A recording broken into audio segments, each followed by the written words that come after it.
This is the one we saw in progress, and we were wondering what it was going to be at the end. People from all over Nanaimo, both young and senior members of our community, Indigenous and non-Indigenous, are working collaboratively on a quilt that isn't just for providing comfort. The Reconciliation Quilt Project focuses on the Truth and Reconciliation Commission's 94 calls to action, and we're asking people to take and do a quilt square of what those actions mean to them.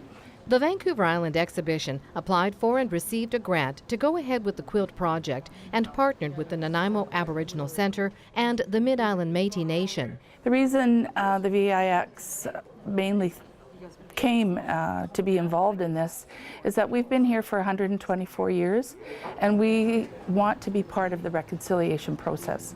And we felt it was our way of giving back to the community, bringing everybody together and trying to heal some of the issues. Each of the 94 quilt squares represents an individual's interpretation of one of the calls to action. They're creating a square, and then they're also attaching a narrative to that square to say, this is what I mean, this is what these images represent, or this art represents to me in terms of interpreting that particular call to action. So I have made 2 squares. One square I've made with the big house post, similar to the other teachings of our looking after our spirit, emotions, mental, physical. I've done that because I feel that the question that was put to me was, what do we need for our people? And there's so much research out there what our people need, but it's right there in our big house that deals with looking after our spirit, emotional, mental, and physical. It's all there. And my other quilt was, I made two trees.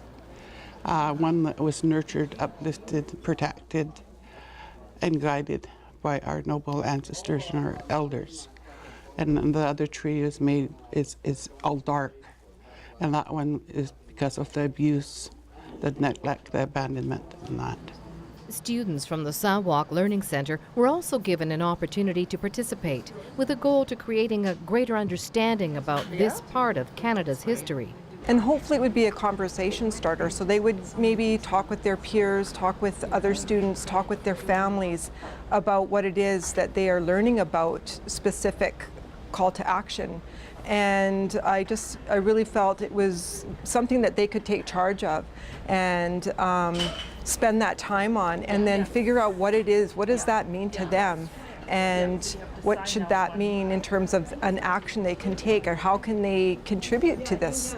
And by building one of the quilt squares, I was really hopeful that it would get them thinking about some of the other calls to action and sort of the big picture around the truth and reconciliation and how we move forward. We've all heard this old adage before about, it's wonderful to write a report, but if it sits on somebody's shelf, what good is it? So we didn't want it to be sitting on the shelf. We want it to be active and dynamic and part of today's community. So by creating what we hope these 94 conversations, we're hoping we breathe life into that report here in our community. The finished quilt will be displayed throughout Nanaimo and adjoining communities. For Shaw TV, I'm Annette Lucas.